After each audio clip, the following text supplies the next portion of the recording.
様らは死の大地まで。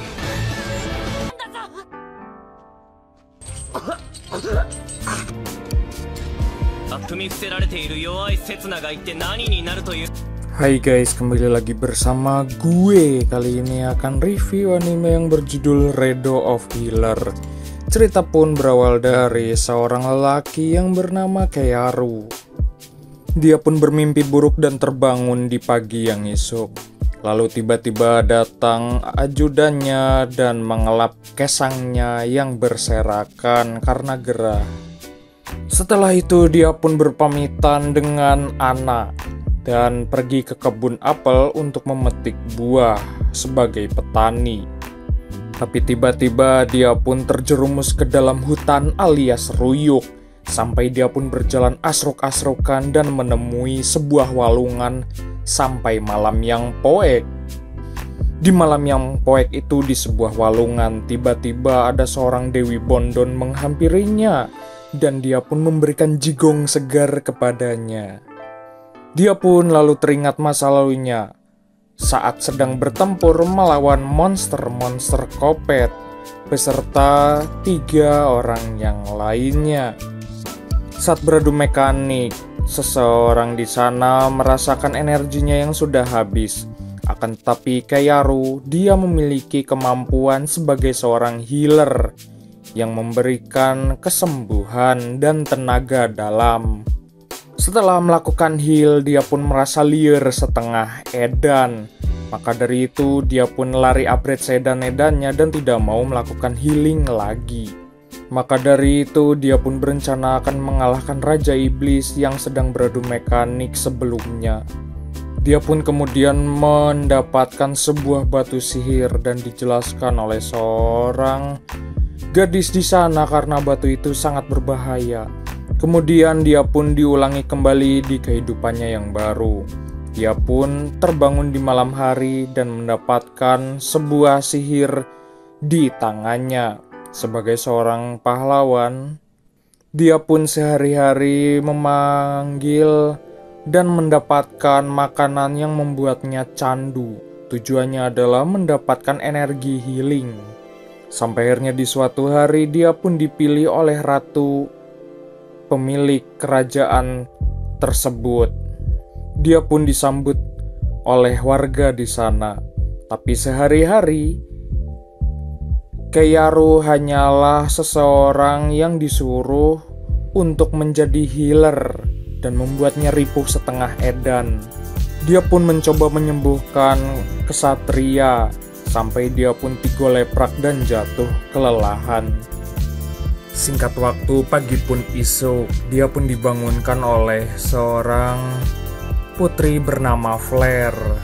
Dia pun menyuruhnya untuk menyembuhkan beberapa orang yang sedang perang. Namun sayangnya Keiaru salah dan menganggap Flare adalah orang yang baik. Dia pun menolak ajakan tersebut dan rupanya saat minum teh dia pun diracuni.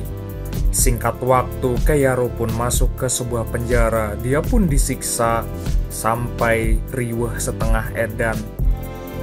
Sampai suatu ketika dia pun ketagihan dengan sebuah obat. Dia pun diperlakukan sebagai budak oleh Flare. Flare pun memintanya untuk menggunakan heal tersebut ketika disuruh olehnya. Sehari-hari, Keiaru pun menyembuhkan orang di sana, sampai dia pun tigoleprak dan labuh karena kelelahan. Dia pun tampak dipaksa sampai-sampai saat ketagihan obat pun, dia pun tidak diberikan sama sekali olehnya. Sampai akhirnya penantiannya pun tiba ketika seorang raja akan pindah ke tempat lain. Lalu Keiaru pun membuka bobol segel penjara tersebut dan dia pun kemudian menemui Flare. Saat akan menemui Flare dan menghajarnya, tiba-tiba penjaga di sana menangkapnya. Tapi ternyata itu semua hanyalah tipu belaka. Karena kemampuannya, Keiaru pun berhasil menemui putri Flare. Dia pun menghabisi putri tersebut sampai-sampai dia pun melupakan ingatannya dan menjadi pesuruhnya. Dia pun menghabisi Putri Flare tersebut sampai-sampai disuruhnya untuk adu gabrut dan ngaduk semen 7 ronde. Selain itu, sasis dan knalpot bobok racingnya pun digabrut olehnya. Meskipun knalpotnya menjadi dower, Flare pun terima nasib akan hal tersebut. Setelah perhelatan ngaduk semen tersebut, warga di sana pun menyadari kalau Putri Flare telah meninggoy oleh seorang kesatria yang bernama Leonard yang menjadi pelakunya. Akhirnya Putri Flare menjadi budak milik Keiyaru dan dinamai menjadi nama lain. Singkat waktu, Putri Flare beserta Keiyaru pergi keluar dari kota tersebut dan dia pun mendengarkan kalau Putri Norn akan menjadi pewaris tahta dalam kerajaan di kota tersebut. Hal itu membuat mereka berdua kaget setengah modal. Singkat waktu, Keiyaru yang sedang asruk-asrukan tiba-tiba menemui Putri Flare beserta ajudannya. Dia pun dibawa ke sebuah tenda. Dan di tenda itu rupanya dia diberikan obat dan dihajar menjadi budak olehnya. Dia pun dibuli habis-habisan dan diberikan cairan kepada cacing berototnya. Setelah itu dia pun diajak keluar oleh Blade dan dihajar olehnya karena kelakuan edan. Keiyaru kemudian ketemu dengan seorang temannya dan berencana akan memberinya banyak cinta. Tapi itu semua hanyalah bohong kosong belaka dan bohong belaka. Dia pun dihajar olehnya dan ternyata itu semua hanyalah mimpi buruknya saja. Dia pun terbangun dan Putri Flare pun terbangun juga. Sambil hanya menggunakan pakaian gemes, Keiyaru pun bergegas cuci banget di sebuah walungan. Singkat waktu, Flare dan Keiyaru pun pergi ke sebuah kota. Dia pun pergi ke restoran untuk makan dan menyadari Keiyaru pun kalau minuman di sana sudah dicampur dengan racun. Orang-orang di sana pun batuk Pak Haji karena keracunan minuman di sana. Setelah itu, Keiyaru pun membuat ramuan untuk membuat antibodi dari racun tersebut. Singkat waktu, Keiyaru dan Feyre pun menemui penjual obat di sana. Dia pun menjual obat tersebut dengan harapan harganya mahal. Dan obat tersebut rupanya manjur setelah dicoba kepada penjual di sana yang menderita batuk Pak Haji.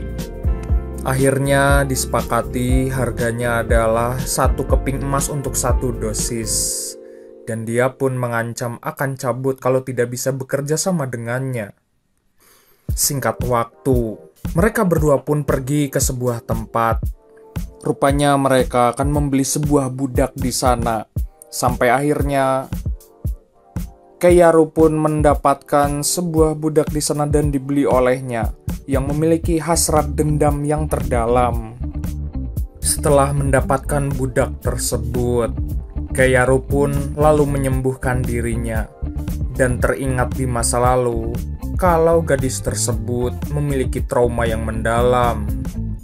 Dia adalah Setsuna, maka dari itu desanya pun terancam. Setelah itu untuk mengobatinya, Keiyaru pun meminum obat tersebut dan memberikan jigong segar kepadanya. Kemudian sehari-hari Keiyaru dan Feyre menjadi seorang pekerja untuk mencari uang. Kembali lagi ke hotelnya, Keiyaru pun memberikan kecupan jigong kepada Setsuna. Dan akhirnya Setsuna pun tersadar dan bangun dan menggaplok dirinya karena beradu jigong. Rupanya dia hanyalah salah paham karena sudah menyelamatkannya.